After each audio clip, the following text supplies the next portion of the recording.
Olá, está começando o Chão e Paz, que hoje vai falar sobre a importância das irmandades na preservação das tradições e cultos na Arquidiocese de Salvador. E você confere ainda, dentro das atividades do mês missionário, o trabalho da Obra de Misericórdia Missionária Cristo Redentor, no bairro de Marechal Rondon. Tudo isso é a partir de agora, aqui no Chão e Paz. O delegado episcopal para acompanhamento de irmandades e devoções na Arquidiocese, Padre Lázaro Muniz, conversou com a jornalista Patrícia Luz sobre a importância dessas instituições, muitas delas seculares. Olá, que bom estar com você mais uma vez no nosso programa Chão e Paz. Você que nos acompanha pela TV Baiana e também pelo site arquidiocesesalvador.org.br. No programa de hoje trazemos um assunto bem interessante, são as irmandades, essas irmandades que guardam um tesouro precioso da igreja. Para nos ajudar nessa reflexão, temos aqui o Padre Lázaro Muniz, ele é pároco da Catedral, capelão também da Irmandade do Rosário dos Pretos e vai nos ajudar a refletir, a entender um pouco mais sobre o papel das irmandades na nossa arquidiocese. Seja bem-vindo, Padre Lázaro, ao nosso programa. Obrigado, Patrícia. É uma alegria realmente estar aqui e poder falar desse assunto que é tão especial na nossa igreja e que às vezes até parece meio perdido, desconhecido. Elas estão presentes, irmandades, ordens terceiras, devoções, instituições antigas, algumas até com 4 séculos ou mais, e às vezes parecem passar despercebido. Então vale a pena realmente tocarmos nesse assunto e tratar dessa realidade que é tão presente, tão especial para nós. Eu apresentei o Padre Lázaro, mas não falei que ele, na Arquidiocese, também cuida de um setor que nós temos das irmandades, devoções, Em que pé está essa caminhada? Como é esse processo das irmandades, Padre? Eu sou hoje também o delegado episcopal para o acompanhamento das irmandades, ordens terceiras, devoções.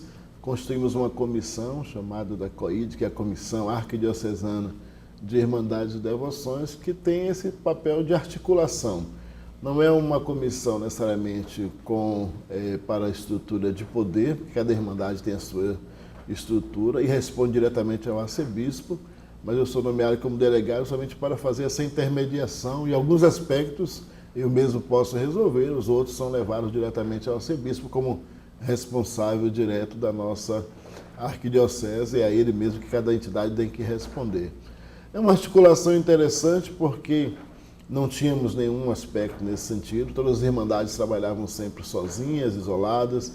Uma é responsável de uma igreja, a outra tem uma devoção muito especial, como temos o Bonfim, como temos o Senhor dos Navegantes, Conceição da Praia, São Domingos, Rosário. Quer dizer, cada uma tem sua história muito interessante, mas viviam isoladas. Alguns anos atrás nós começamos a fazer esse encontro, pelo menos de partilha, de vivência, de experiência.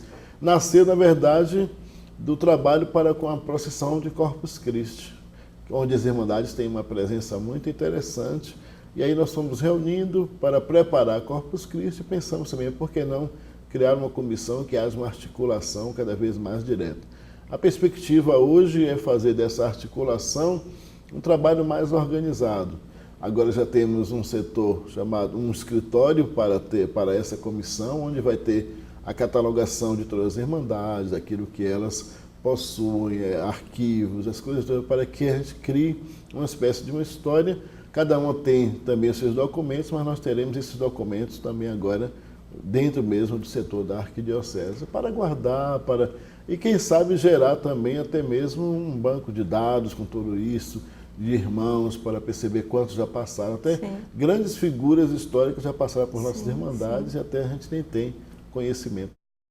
Que notícia boa, porque na arquidiocese, nossa arquidiocese tem mais de 4 séculos de história.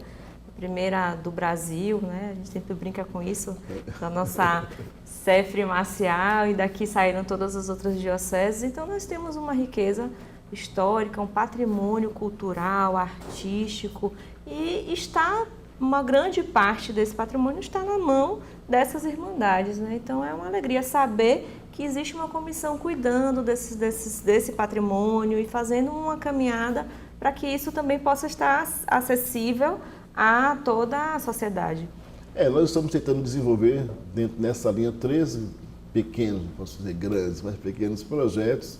Um que é da catalogação de todas as irmandades com irmãos, com que possui, com documentos, com textos, com documentos de propriedade, de imóveis, tudo que a irmandade tem, que algumas têm, outras já perderam ao longo da história, e perderam até por falta de administração, em muitos casos. O outro aspecto é justamente criar também uma organização contábil, uma vez que todas elas têm, né, patrimônio, precisam organizar, que às vezes se perde todos esses elementos que estão por aí, e a organização dos estatutos, né, definindo com o nosso arcebispo elementos que devem conter em todos os estatutos, uma vez que às vezes a gente tem alguns choques e alguns entraves por causa da tradição, porque aqui era assim, porque não é o bispo que manda, porque não é assim. Tem sempre essas discussões, Sim. Quem é que tem que governa, quem não governa. Nós sabemos na nossa igreja, de um modo geral, no final todos os elementos estão nas mãos do bispo da diocese. Sim. Então estamos tentando com o arcebispo encontrar os elementos fundamentais que devem conter em todos os estatutos, respeitando as peculiaridades, respeitando a história de cada uma, fazendo com que cada uma tenha o seu lugar ao só, para dizer assim, mas com elementos no qual também o arcebispo, que é em si a grande instância, possa responder e possa administrar cada uma delas. E temos procurado nos entender Sim. bem. Tem aqui ainda alguns entraves, mas é história. É história também que não estamos culpando ninguém, né? Sim. É um fato histórico que precisa de conserto e de ajuste. As Irmandades têm entre suas missões a preservação dos cultos e das fraternidades, como nos conta o padre Lázaro Muniz na entrevista a seguir. Então a gente pode dizer que as Irmandades, como toda a igreja, faz essa movimentação da renovação, né? Da própria atualização dos seus carismas, dos seus dons e das suas tradições, né? Talvez para quem nos acompanha em casa, aí, pela TV Baiana, pelo site da Arquidiocese, pode achar que quando a gente fala as irmandades, né, por toda as roupas que se vestem, as orações que são próprias, pode achar que é uma coisa do passado, né? Mas elas estão vivas e passam por essa renovação. Como é esse processo? O senhor que está mais próximo da Irmandade de Rosário dos Pretos, por exemplo, podia dar algum exemplo, né, de como isso acontece? Hoje, dentro da minha área paroquial, nós temos pelo menos outras, como a Irmandade de São Domingos, a Ordem Terceira de São Domingos de Gusmão, a Ordem Terceira de São Francisco e a Irmandade de Nossa Senhora do Senhor dos Passos, né, da Igreja da Ajuda. Isso na estrutura da paróquia. E ainda assumo a capelania do Rosário dos Pretos. São irmandades que têm buscado. Eu sou posso até dizer, sou até suspeito em dizer, porque tenho um respeito muito grande para com cada uma delas e creio que devem ser preservadas. Às vezes a gente escuta aqui e ali uma proposta de eliminação, porque isso são coisas do passado. Não. Se fôssemos eliminar todas as coisas do passado, deveríamos queimar toda a história, né? Toda a história da vida. Então não podemos perder a memória. E as Irmandades têm uma característica muito especial, que é a preservação do culto. A maioria delas nasceram justamente para isso, para garantir o culto e a fraternidade entre elas. Então são dois aspectos fundamentais: o culto a Nossa Senhora, o culto ao Santíssimo Sacramento, o culto a um santo, né? E a fraternidade, ajudar os irmãos. Por isso nasceram como irmandades. E muitas delas vivem desse aspecto. Falhou aqui e ali ao longo da história alguns aspectos, mas eu digo, hoje elas estão tão vivas e tão atuais como foram há 300 anos atrás, 400 anos atrás, fazendo um processo de mudança, de renovação, que não é fácil também, nós sabemos, mudar coisas de tradição, não é fácil mexer naquilo que já estão tão enraizado, mas não são fechadas, exige um pouco de paciência. Rosário mesmo está fazendo renovação no seu compromisso, São Domingos está recebendo uma igreja agora nova, então vai começar todo um processo de administração também novo. A Igreja da Ajuda está renovou há pouco também a direção, né, a diretoria, então está num novo caminho. A Ordem Terceira também está mais aberta agora, a Ordem Terceira franciscana. A Ordem do Carmo, o Bonfim fez agora a mudança dos seus estatutos, enfim. todas elas estão caminhando.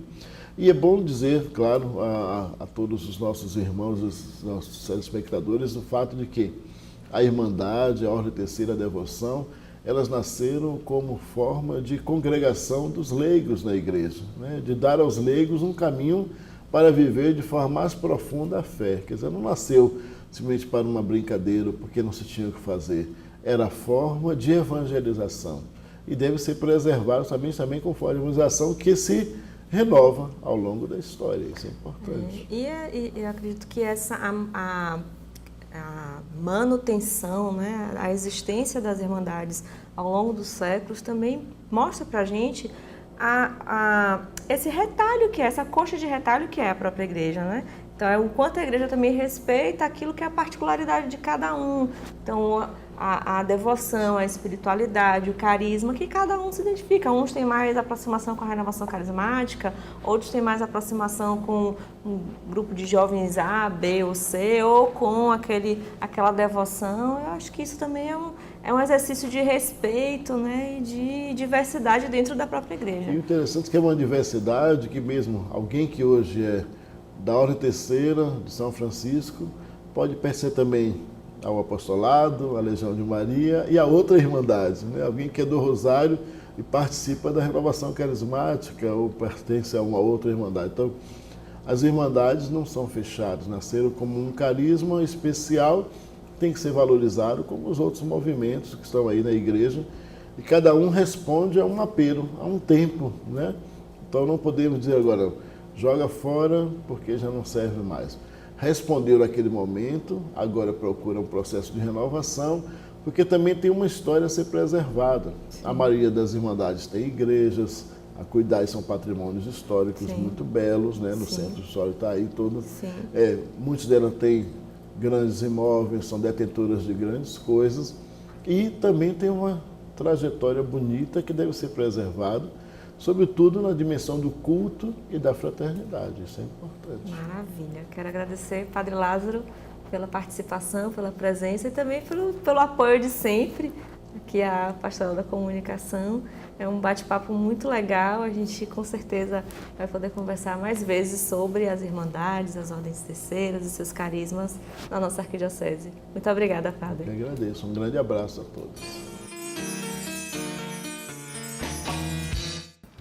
Em outubro, a Igreja celebra o mês missionário. Por toda a Arquidiocese de Salvador, diversos grupos se dedicam ao anúncio do Reino de Deus e um deles você conhece agora na reportagem de Sara Gomes. Levanta missionário para levar a boa nova.